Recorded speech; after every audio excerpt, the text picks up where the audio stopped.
Howdy, welcome everybody. Yeah, Mbangwa Media here, and final week of the round robin done. Semi-finalists known. So kind of looking back, and I suppose, yeah, I'll look forward at some point. But it also kind of just allows for a recap, right, of the round robin, of the format, um, just a sort of look in general at what's gone on and how the tournament has been in its structure. It's a long time. That's the first thing you'd say. Um, but it kind of gives, when the teams, you don't know who's going to beat who and who might not, who will lose to who.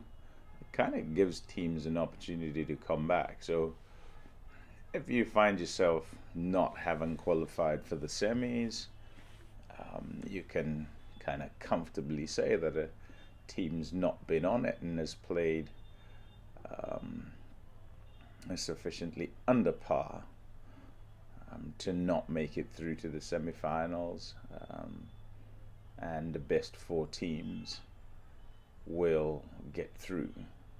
And I think if we look at this one, yeah, that's kind of how it's gone.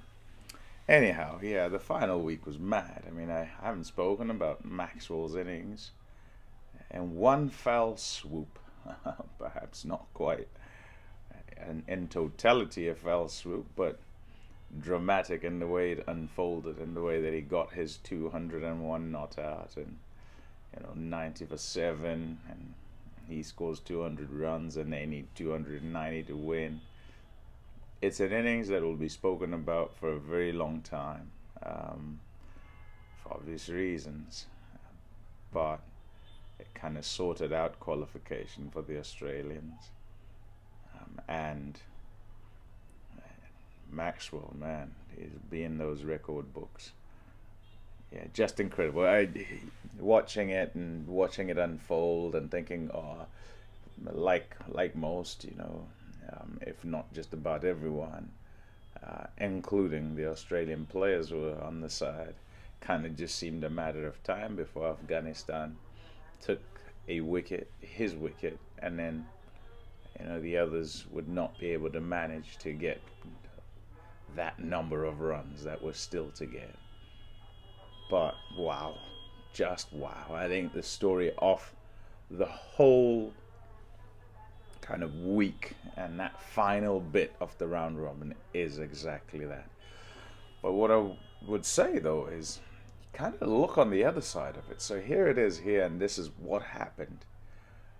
One wicket away is where Afghanistan were from sort of going, hey, we're here, we've done decently, we've won X number of games, and we're able to go to 10 points and potentially to 12 against South Africa.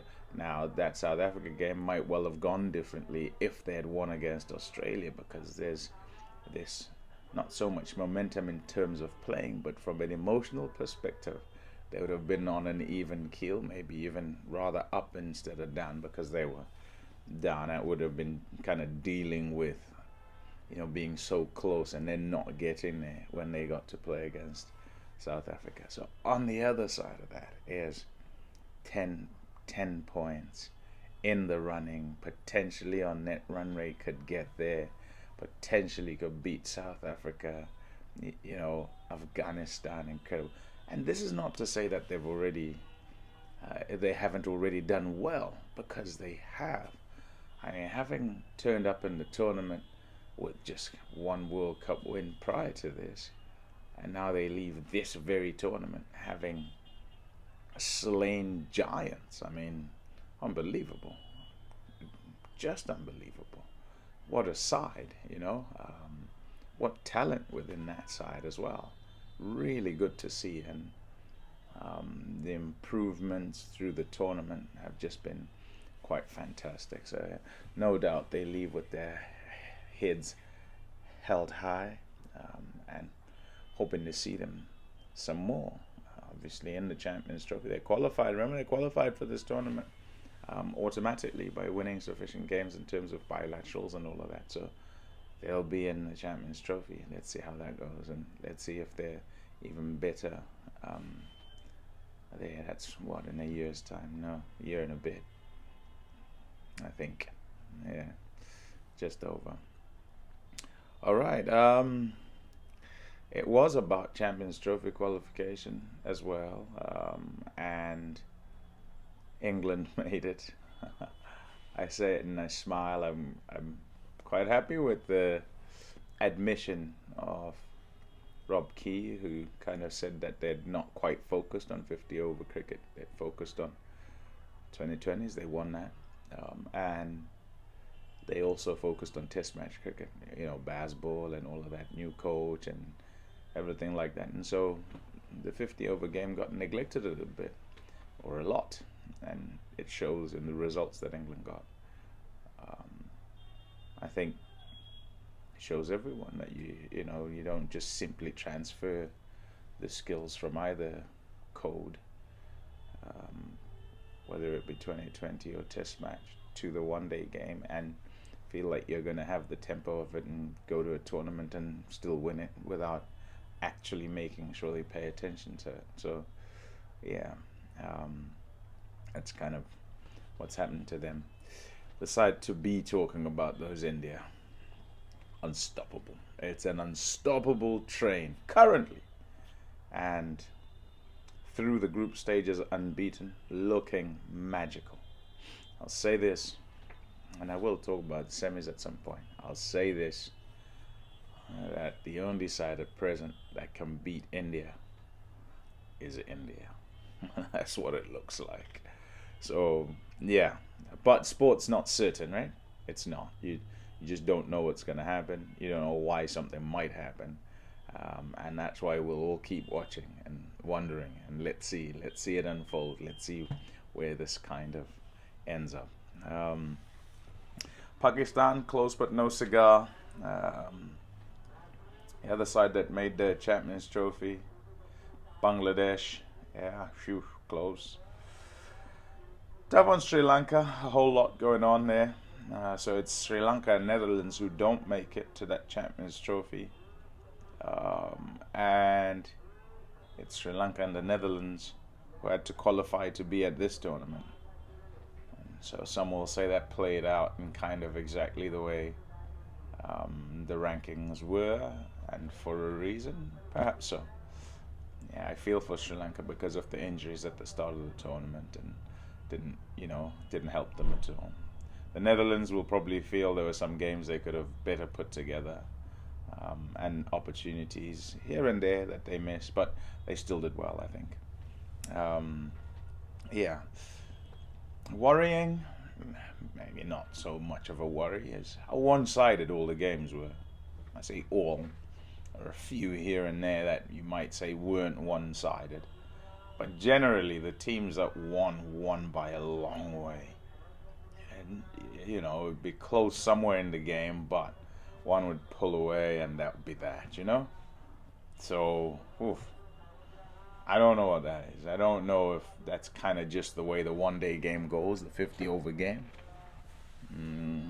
Because I don't think it's a case of, great big strength on the one side and not so much on the other. Except in the case of India. When everybody played India just seemed too strong. They seemed too strong, have everything firing and working exactly right, and the others not quite so. So, yeah, I don't know what that is. It'd be something to ponder for some time. Anyhow, heroes of the week and who might be the champion of the week, the player of the week. It's a tough one. Ibrahim Zadran, 100 for Afghanistan. Yeah, the only 100 in the World Cup for Afghanistan. Wonderful player. Has shown himself to be a really good player. Mitchell Marsh, fantastic for him actually. He had to go home, bereavement in his family, and managed to dedicate that century to his grandpa. So fantastic. Yeah, real good. Close family. So yeah, that would have been special to him. And so Big Daddy 100. And of course, Glenn Maxwell. I don't think anyone will argue with me. I don't think you will argue with me if I say Glenn Maxwell. You probably give him for this week and for the week before and for this tournament. It might be the performance of the tournament. As if he hadn't done something already. Do you remember him absolutely smashing it at Delhi and getting, what was it, a 40 ball 100? And now he's gone and got a 200. This guy's amazing. He is the big show. He certainly was the big show to end the round robin stage. And that, no doubt for me, is the performance of the week. Yeah, that's it. That's it for now. I look forward to the semis. I think I need to kind of speak about each of these sides. Yeah, in fact, the two semis, I'll kind of do India versus New Zealand as India versus New Zealand. I'll do South Africa and Australia. Wonder who you have as winning those. But yeah, round robin done, and things have gone okay. And now on to the business end. Those leaving can leave with their heads held high. Each team has won games. Minimum victories, 2. So nobody leaving here having not beaten anyone. That's fantastic as far as I'm concerned. Yeah, good so far. Not long to go. Cheers for now. Catch you next time.